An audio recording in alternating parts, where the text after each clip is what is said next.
everybody, Jacqueline here. Today's video I wanted to showcase the new Daniel Smith watercolors that I got in. This is my art toolkit palette that is very well loved. So I can show you that. I use this a ton. I love the standard palette a lot. I recently just got the folio so that I could have a bigger one. So I was thinking either I move all of these over here and then add these to this palette, or I do have this little demi one, and these colors are all of these besides those two. So I also thought about swapping some that I use a little bit less with these little teeny tiny palettes so that I could fill this into here. So that's an option that I could do if I wanted to just keep, this size. I quickly wanted to show you, this is what I do when I go out on walks. I will bring this little guy and a paintbrush, and then sometimes a pen as well. And then I use these little papers, and then I can sit there with a tiny clip. I guess I would bring a tiny clip too. And I would clip it right here, and then I can paint easily. So I do love having the little demi one.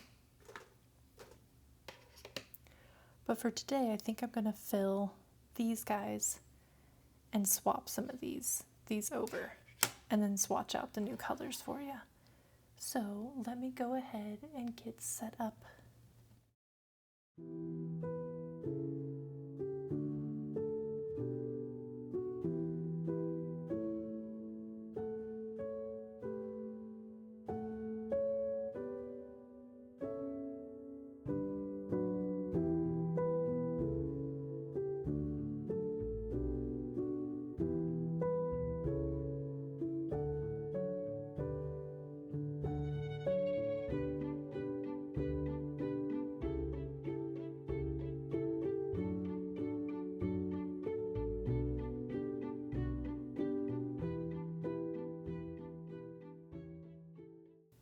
This is one of my favorite watercolor brushes when I'm painting at home, the Princeton Lauren.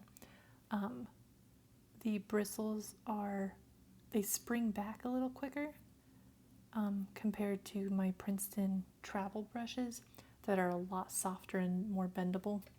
But at home, when I do more of my precision type painting, more detailed, I like using this guy. Go with the buff titanium to swatch this guy out.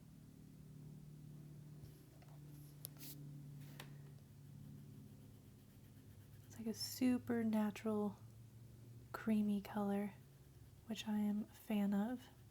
I think that'll be very fun to play with.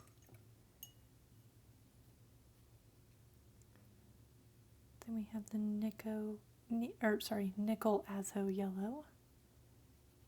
Oh, that's pretty. Oh, that's gonna definitely help warm up. I think when I make greens, I have my new Gamboge yellow that I really love.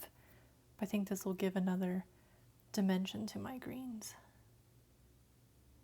And this is that Monte Amita. Sorry if I'm saying that wrong. Natural sienna. Probably should have looked up how these were pronounced. Oh, that is also beautiful. That would be really fun to do just a painting with those three colors. Sometimes for fun exercises, I like to limit my palette, see what I can create. This is the cobalt teal blue. Get a little more on there. That's perfect for, oh my gosh, that's so perfect for all the alpine lakes. Oh, yes. That's beautiful. And then we have the cerulean blue chromium.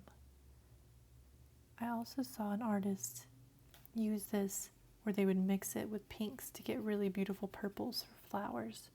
And so that's what kind of sold me on this one too. Oh, look at those beautiful new colors that I have. foliage and those next to it. I might do a swatch video of everything once I have it all together of how I want, because I have some extra like mixing pans too, so I could like take all these out and put just the mixing pans in. I feel like this is plenty of space for me to mix, so maybe it's a way for me to get more paints, but we'll see.